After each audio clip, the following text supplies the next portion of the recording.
Good morning, students. This is chapter 7 of history. New ideas and new religions. नए विचार और नए धर्म।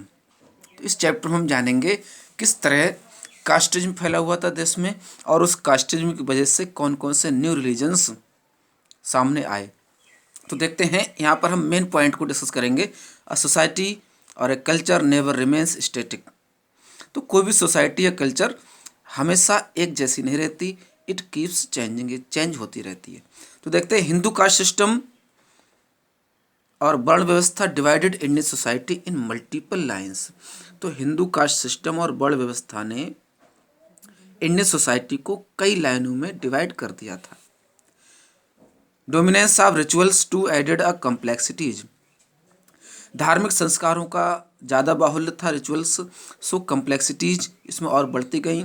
Certain sections of the society raise their voice. तो society के कुछ सेक्शन ऐसे थे जो अपनी आवाज़ उठाते थे, सिंपली हायर कास्ट। तो इस वजह से दूसरों को इक्वलिटी यानी इनइक्वलिटी फेस होती थी। सो बुद्धिज्म और जैनिज्म का जन्म हुआ, एक नया रिलीजन बौद्ध और जैन। तो देखते हैं किस तरह सोसाइटी इन लेट वैदिक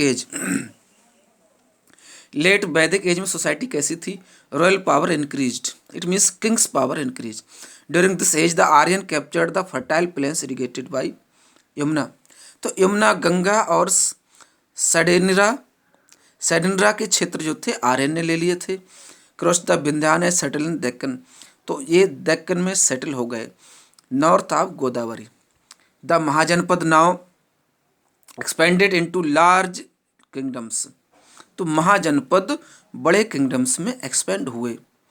सेक्रीफाइसेस लाइक राजसूय, देखिए राजसूय एंड वाजपेयी एंड अश्वमेध यज्ञ जैसे हुआ करते थे। ठीक, अब देखते हैं कि कास्ट सिस्टम, अब वर्ण व्यवस्था क्या थी। The varna vyavastha became more distinct and came to be based solely on birth. तो वर्ण व्यवस्था बहुत डिफरेंट हो गई और ये जन्म के आधार पर डिफरेंट होने लगी थी। We have discussed it in the previous chapter. Status of women, women were no longer permitted to attend public assemblies. तो वुमेन का स्टेटस क्या था। वुमेन पब्लिक असेंबलीज जैसे लायक सभा या समितिज में अटेंड नहीं कर सकती थी। ठीक, रिचुअल रिलीजन्स क्या था। Ritual sacrifices and superstitions become more prevalent. तो धार्मिक संस्कार, बलिदान और अंधविश्वास बहुत फैला हुआ था देश में।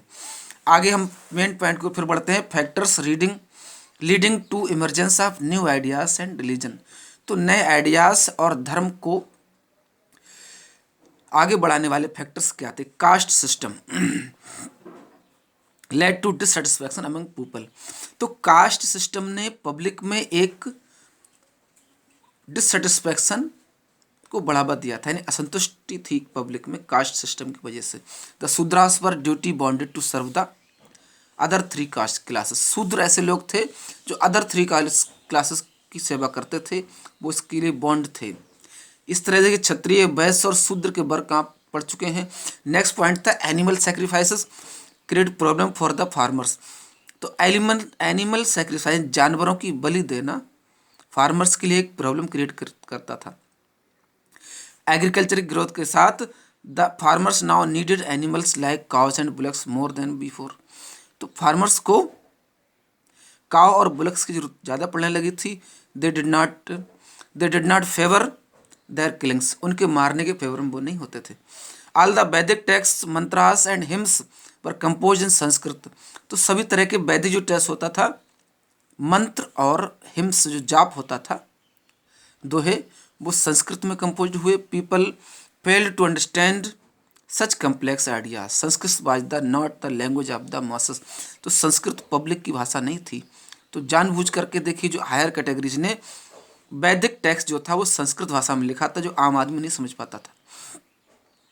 ठीक है, नेक्स्ट जो पॉइंट है emergence of new ideas and religions. तो नए आइडियाज और रिलीजन्स का इमरजेंस कैसे हुआ।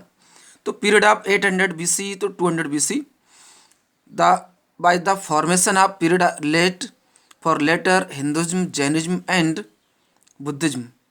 तो ये पीरियड जो था हिंदुज्म, जैनिज्म और बुद्धिज्म के फॉर्मेशन का पीरियड रहा। Shramana movement was formed. ठीक है। तो श्रमणा मूवमेंट हुआ और उपनिषद की रचना की गई थी, उपनिषद बनाए गए। अब उपनिषद क्या है? When the Indian society started questioning the traditional वैदिक रिलीजन अंडर द उपनिषद्स वर तो क्या हुआ? When the Indian society started questioning, जब भारतीय सोसाइटी ने क्वेश्चन करना शुरू कर दिए थे द ट्रेडिशनल वैदिक रिलीजन्स ऑर्डर, तो ट्रेडिशनल वैदिक धर्म के जो सिस्टम था उस पर क्वेश्चन शुरू किए। द उपनिषद्स वर रिटन, तब उपनिषद लिखे गए। They constituted the concluding portions of Vedas were called the Vedanta, तो उनको वेदांत कहा जाने लगा था।